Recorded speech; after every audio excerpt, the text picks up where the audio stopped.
Mr Abbott denied News Corp is supporting the coalition and says he takes the rough with the smooth. For more on this, I'm joined by the Director of the Australian Centre for Independent Journalism, Tom Morton. Tom Morton, welcome. What do you think of that front page? Well, I think it could backfire, actually. I think it's pretty naked. And it's interesting what the editorial says. The editorial says usually it's customary for a newspaper to make its decision, make its call on who people should vote for just before the election, but they say that they have chosen to offer. They say we would like to offer our judgment in a calm and measured way now, unaffected by the relentless spin and sloganeering which is about to cloud the coming campaign. Well, if that's calm and measured, then I hate to see what isn't. How can the paper then possibly go into this coverage of this election campaign over the next 5 weeks and pretend to be balanced? I don't think it can. And look, I think there's been a lot of hoo-ha in recent years about campaigning in the Australian media, about newspapers campaigning and criticism of the campaigning stance that's been taken by some News Limited newspapers. I think it's fine for newspapers to campaign, but I think that the message this sends to voters is we've made up our mind. The Daily Telegraph has made up its mind and is the most powerful Murdoch newspaper in Australia. The Murdoch press more generally has made up its mind. And I don't think voters like to be told what to think, especially not at the beginning of an election campaign. So front pages are usually put together to sell newspapers. Is that about selling a newspaper, or is that about exerting political influence or trying to exert some influence over the political outcomes? Well, I think it's clearly about attempting to exert political influence, and it's interesting that Mr Abbott has responded by saying, I'll take the rough with the smooth.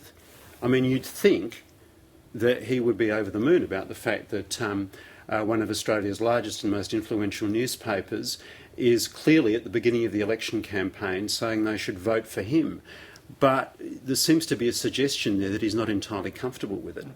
Okay, in the last couple of days there's been a couple of stories in the Fairfax press about Cole Allen being sent to Australia from the US. Just tell the viewers who Cole Allen is, and is this a clear sign of the influence of Cole Allen?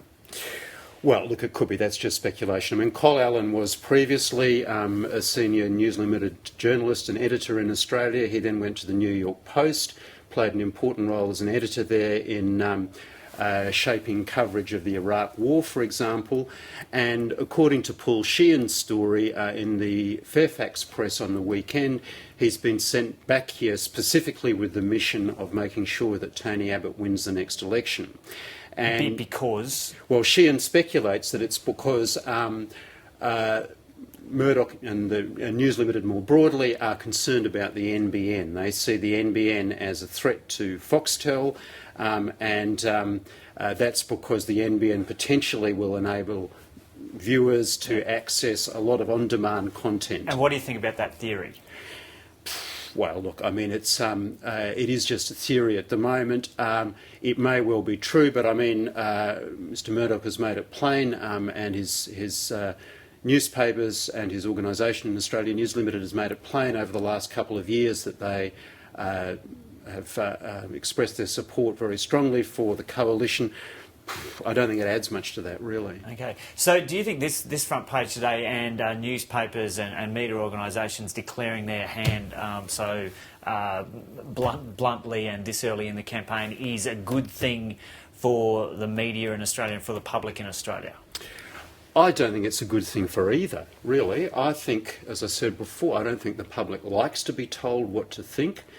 It's interesting that News Limited have campaigned very strongly for press freedom and freedom of expression, and they make reference to that again in the editorial there. I think what Australian voters, what the Australian public wants, is scrutiny of the platforms of both parties. They want informed reporting on the platforms and policies of both parties so they can make up their minds. This certainly isn't giving them that. Yeah, okay. Tom Morton, thanks for coming in.